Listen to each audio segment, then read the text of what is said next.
네, 반갑습니다. 마르스 김동석의 리얼 주식입니다. 오늘 마르스 김동석의 리얼 주식은 자사주 엄청나게 쓸어담는 HBM 이 기업 2월 큰돈 냅니다. 자사주를 열심히 지금 최근에 매수하고 있는 HBM 대장주가 있습니다. 어떤 기업인지 오늘 영상 처음부터 끝까지 알아가시길 바라겠습니다. 그 이전에 최근에 좀 이슈가 되는 테슬라 관련 산업 그리고 관련주까지 총정리한 자료집을 무료로 정리해서 나눠드리고 있습니다. 이 자료집 받고 싶다 하시면 영상 끝까지 꼭 시청하시면 도움 될 거라 말씀드리고요. 오늘 영상 바로 시작하겠습니다. 일단은 자사주를 지금 열심히 매수하고 있는 기업이 있습니다. 그 기업이 어디냐? 네, 최근까지도 계속 사고 있어요. 바로 한미반도체라는 기업이고요. 보시면은 1월 23일, 21일, 21일, 20일, 17일, 16일 계속해서 매수하고 있는 걸 우리가 확인할 수가 있습니다. 그래서 열심히 지금 사모으고 있는 상태거든요. 근데 중요한 거는 이 자사주를 언제 사기로 했느냐. 지금 최근까지도 매수하고 있는데 이 사기로 한 시점이 2024년 11월입니다. 이 당시에 우리는 자사주를 이제 사기 시작할 거야 라고 공시를 한 거죠. 근데 그거를 이제 최근까지도 매수를 하고 있는 겁니다. 한미반도체가 400억 원 규모의 자기 주식 취득 신탁 계약을 체결했다라고 2024년 11월에 공시를 했습니다. 자사주 취득 신탁 계약의 목적이 뭐냐라고 물어보니까 뭐 다른 게 아니에요. 주주가치 제고, 그다음에 AI 반도체 시장의 성장과 그리고 회사의 미래 가치에 대한 자신감이라는 거죠. 그러니까 나는 지금 자사주를 사도 어차피 앞으로 오를 거라는 자신감, 이거를 자사주로 표현했다라는 거죠. 근데 한미반도체는 자주 표현했어요. 2022년에 500억 원, 2023년에 300억 원, 그리고 24년에 2천억 원 하면서 총 3년 동안 2,800억의 자사주 취득 신탁 계약을 체결했고요. 그러다 보니까 지금 계속해서 자사주를 매수하면서 우리는 우리 돈을 어디에 투자하면 가장 수익을 많이 볼 것 같냐라고 한다면 내가 봤은 우리 회사다 하면서 이제 자사주를 열심히 사고 있는 거죠. 끊임없는 노력과 기술력을 바탕으로 고객 만족을 극대화해가며 세계 점유율 1위지위를 굳건히 유지하고 있다라고 언급을 직접적으로 했습니다.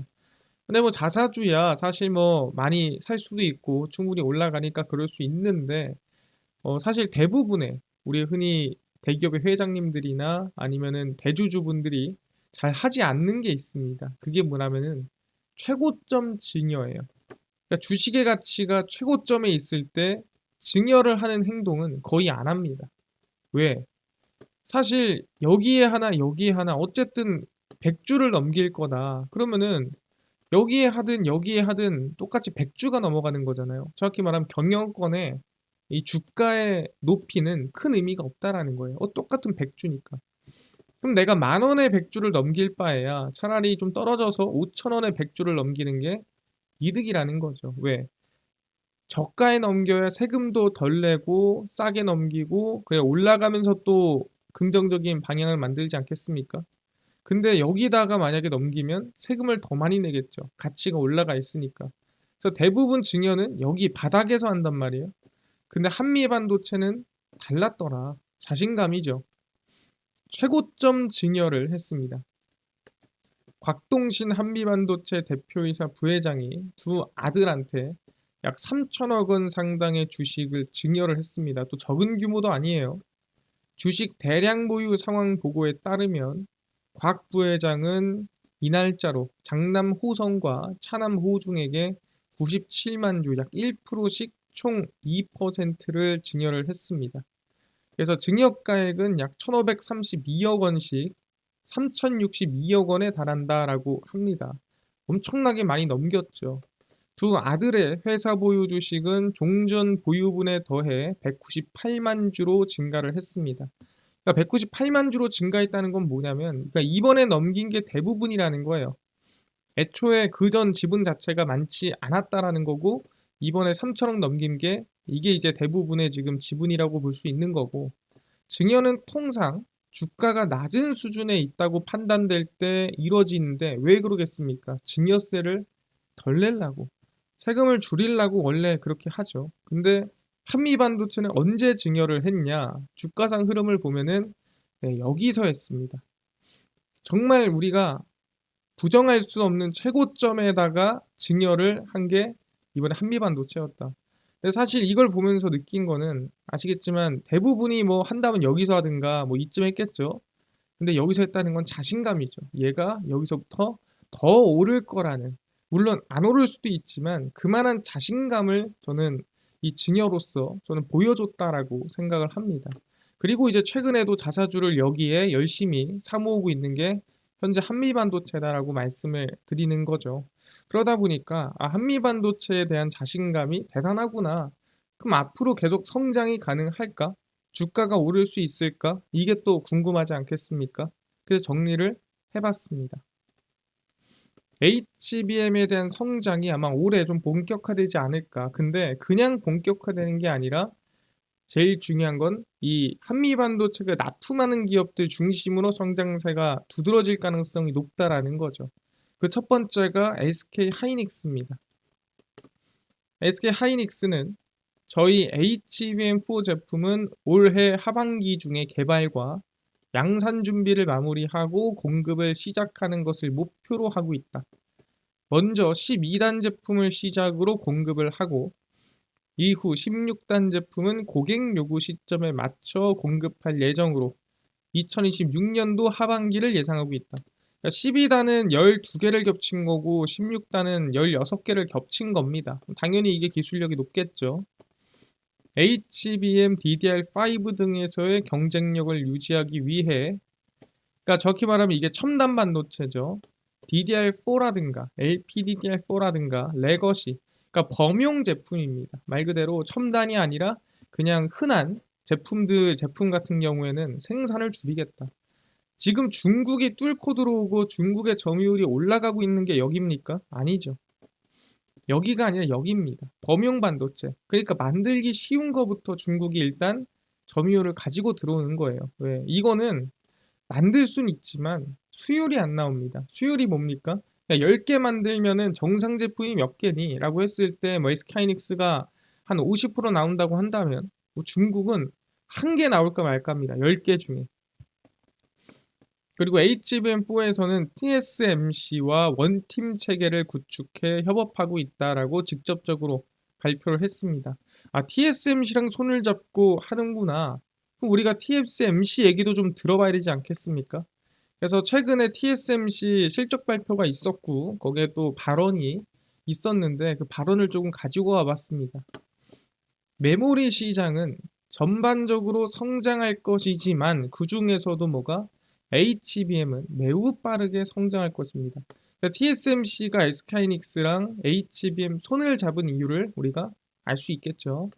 그 다음에 TSMC에서 지난해 AI 관련 칩 매출이 3배 이상 증가한 데 이어 2025년에도 매출이 또 2배 이상 증가할 것으로 예상을 합니다.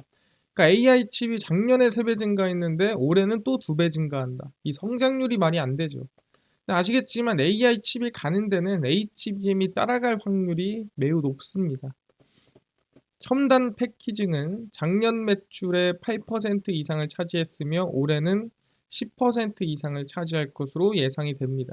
그러니까 점유율이 한 20% 정도 늘어날 것 같다라고 얘기를 하고 있는 거죠. 그래서 이것 또한 당연히 HBM에 영향을 주는 부분이고요. TSMC는 AI 패키징 수요는 더 늘어날 것이고 AI 칩 성장 거기에 따라 HBM 동반 성장도 일어날 것이다라고 언급을 하고 있습니다. 그래서 SK하이닉스가 우리는 HBM의 성장이 계속 이루어질 거야라고 했는데 TSMC도 맞아 그럴 것 같아라고 어떻게 보면은 맞장구를 치고 있는 느낌이라고 볼 수가 있는 거죠. 상당히 긍정적인 성장이 이루어지겠구나라고 볼 수가 있는 건데 근데 만약에 HBM을 이제 만드는 기술력이 늘어나면 한미반도체는 빠지는 거 아닙니까? 걔 기술력은 여기서 안 들어가는 거 아니에요? 라고 물어볼 수 있습니다. 그래서 이거의 다음 기술력이 뭐냐면 우리는 하이브리드 본딩이라고 합니다. 좀 더 밀접하게 HBM을 접착하는 기술이라고 보시면 될 것 같은데 HBM이 20단, 24단, 32단 그러니까 지금 막 16단 이러잖아요. 지금이야 16개를 겹치지만 이게 만약에 앞으로 뭐 기술력이 엄청 늘어나서 20개, 이 24개 막 32개 이렇게 겹치게 되면 하이브리드 본딩을 중심으로 가야 되지 않겠냐 뭐 이런 얘기가 나오는 거죠. 근데 하이브리드 본딩이 뭐냐? 하이브리드 본딩은 반도체를 연결할 때 물리적으로 딱 붙이고 전기가 잘 통하게 만드는 최신 접착 기술입니다. 그러니까 제가 정말 간단하게 적어 놓은 겁니다. 그냥 정말 중간에 뭐 뜨는 거 없이 들어가는 거 없이 다 빼고 최대한 달라붙게 만드는 기술력이 하이브리드 본딩이에요.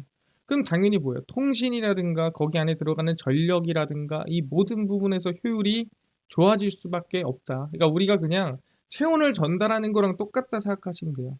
사람 몸이 조금 달라붙는 거랑 이렇게 달라붙는 거랑 체온 전달이 뭐가 더 잘 되겠습니까? 당연히 이게 더 잘 되겠죠. 이렇게 달라붙는 것보다. 그냥 이 차이라고 보시면 됩니다. 그러면 여기에 한미반도체 기술력이 들어가느냐? 한미반도체 TC본더 정확한 위치에 부품을 놓고 열과 압력을 조절해서 딱 붙이는 역할을 합니다. 한미반도체 TC본더는. 근데 하이브리드 본딩은 아주 작은 크기에서 극도로 정밀하게 작업해야 되기 때문에 들어갈 수밖에, 그러니까 필요할 수밖에 없다라는 거죠. 꼭 필요하더라.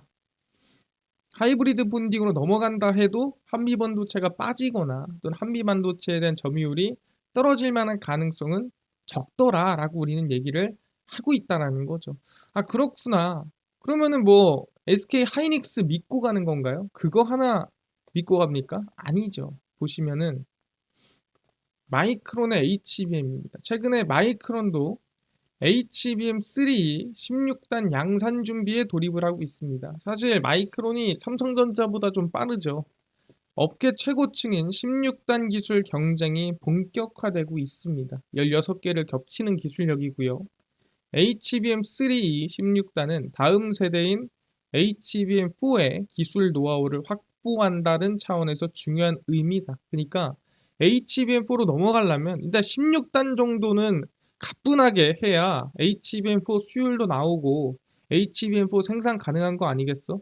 근데 어떻게 16단도 못하면 너네 HBM4 만들 수 있겠니? 지금 어떻게 보면은 검증 단계인 겁니다. HBM4를 만들 수 있는 자격이 있냐, 자격이 없냐의 검증인 거고요.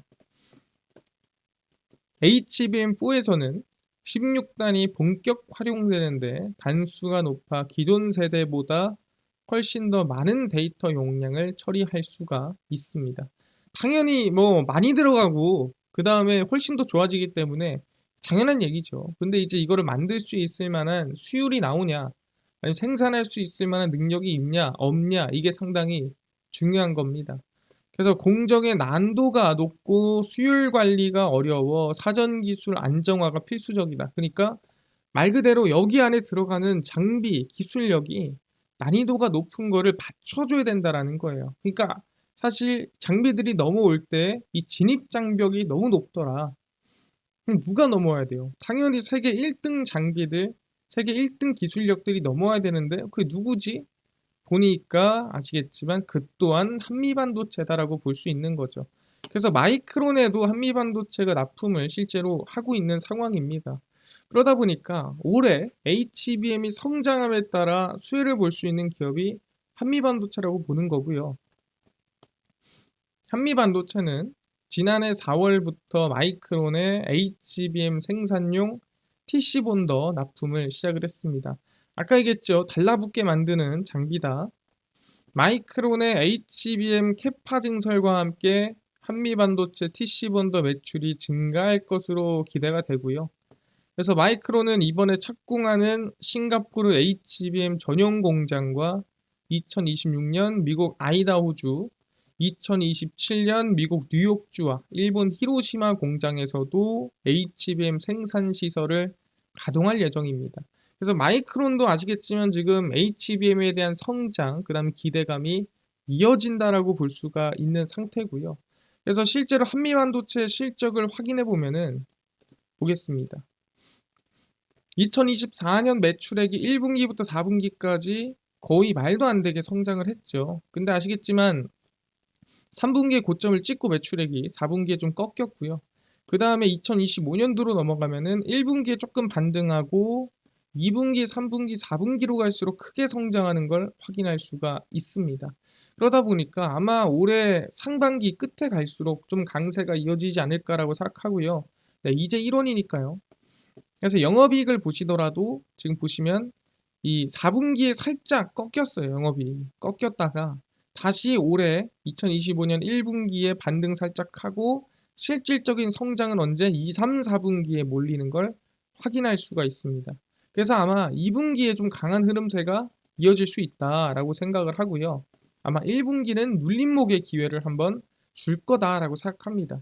왜냐하면 SK 하이닉스의 흐름을 따라가는 편이거든요. SK 하이닉스는 1분기에 실적이 조금 떨어져요. 그리고 수출량도 좀 떨어집니다. 그럼 SK 하이닉스가 밀리면 같이 눌릴 확률이 높기 때문에 눌릴 때 저는 관심을 두는 게 맞겠다. 왜? 그만큼 자사주도 열심히 사모으고 있고 증여도 최고점에 할 정도로 자신감이 넘치는 기업이에요. 근데 이런 기업에 대해서 우리는 충분히 관심을 두고 있어야겠죠. 그래서 보시면 한미반도체고요. 저는 개인적으로 만약에 눌림목에 산다라고 한다면 SK하이닉스가 같이 눌려줄 때 저는 10만 원 이하로 공략을 하는 게 가장 안정적이지 않을까라고 생각을 합니다. 그래서 저는 10만 원 이하로 떨어지면 그때부터는 분할 매수가 가능할 수 있겠다. 그리고 나서는 상반기 동안에 한번 홀딩하고 흐름을 지켜보면 좋지 않을까 생각을 합니다. 그래서 아마 눌림목 기회가 온다면 한 두 번 정도 올 것 같습니다. 그 첫 번째는 한 1월에서 2월 사이에 SK하이닉스가 밀릴 때 눌리면 뭐 같이 눌릴 확률이 높고요. 그다음 4월에 공매도가 다시 시작이 되면은 그때 이제 눌릴 때 기회가 한번 오지 않을까 생각을 합니다. 그래서 두 번 정도 올 수 있다. 이주 부분 여러분들이 염두에 두면서 가시면 좋겠다 말씀드리고요. 한미반도체 10만 원 이하 우리는 좀 관심을 두도록 하겠습니다. 여기까지 이해가 됐고요. 이뿐만 아니라 아까 전에 테슬라 산업이라든가 관련된 자료집 그리고 관련주까지 총정리된 자료집을 무료로 나눠준다고 했는데 혹시 이거 어디서 받을 수 있나요? 또는 당일 급등이 예상되는 단타 종목을 매일 무료로 좀 나눠주시고 장 시작 전에 급등이 예상되는 뉴스라든가 시황을 무료로 나눠주시고 테마주라든가 매매법 강의를 무료로 나눠주세요 하시는 분들이 있어서 누가 김동석 대표가 100% 무료로 나눠드리고 있습니다. 바로 김동석의 리얼 주식 연구소라는 100% 무료 어플이고요. 이 어플은 내가 아이폰을 씁니다. 앱스토어에서 무료로 설치 가능하고요. 갤럭시를 씁니다. 구글 플레이, 플레이스토어에서 무료로 설치가 가능합니다. 그래서 무료로 설치를 하고 나면은 혹시 전화번호 같은 거 적어야 되나요? 아무것도 안 적으셔도 됩니다. 무료거든요. 그래서 앱스토어, 구글 플레이, 플레이스토어 번호 적을 데도 없어요. 접속하신 다음에 뭐라 검색하냐? 김동석의 리얼 주식 연구소라고 검색을 하시면 이렇게 어플이 뜨게 됩니다. 그래서 100% 무료로 설치 가능하니까요. 꼭꼭꼭 설치를 하셔라 말씀을 드립니다. 그래서 무료로 설치를 하고 나면은 이렇게 어플이 화면에 뜨게 되고요. 당일 리얼 추천주가 당일 급등 예상 종목을 무료로 알려드리고 급비 분석이 장 시작 전 시황 급비 자료가 테마주라든가 매매법 무료로 나눠드리고 있습니다. 그리고 아까 전에 얘기했던 테슬라 관련된 관련주 자료집 다 어디서 무료로 받을 수 있나요? 리얼 추천주 누르시고요. 들어가시면은 저희가 트럼프 일론 머스크 하면서 자료를 올려놨습니다. 이거 누르고 들어가시면 되고요. 누르시면은 저희가 맨 밑에 테슬라 전기차 자율주행, 그 다음에 AI 반도체 로봇 자율주행 자료집 무료로 나눠드리고 있습니다. 믿져야 본전이잖아요. 무료니까 꼭 받아가시고 뿐만 아니라 리얼 추천주에서는 1월 24일, 23일, 20일, 21일, 20일, 17일 추천주도 무료로 매일매일 나눠드리고 있고요. 저희 급비 분석에서는 장 시작 전 시황입니다. 해외 증시부터 국내 이슈까지 장전에 저희가 무료로 매일매일 올려드리고 있고요. 급비 자료는 당일 있었던 이슈 관련주 무료로 나눠드리고 있습니다. 그래서 김동석의 리얼 주식 연구소 제가 평생 100% 무료로 있는 모든 자료 나눠드릴 예정이니까 종목 시황 테마주 꼭 매일매일 얻어 가시고요. 뿐만 아니라 저희 마르스 김동석의 리얼 주식 유튜브 여러분들의 사랑으로 커갑니다. 우리 유튜브 20만 명 향해 달려가고 있으니까요. 유튜브 구독, 영상 좋아요, 그 다음에 댓글까지 남겨주시면 너무나도 감사하겠다 말씀드리면서 오늘 영상 여기서 마치고 다음번에 더 좋은 영상으로 찾아뵙도록 하겠습니다. 감사합니다.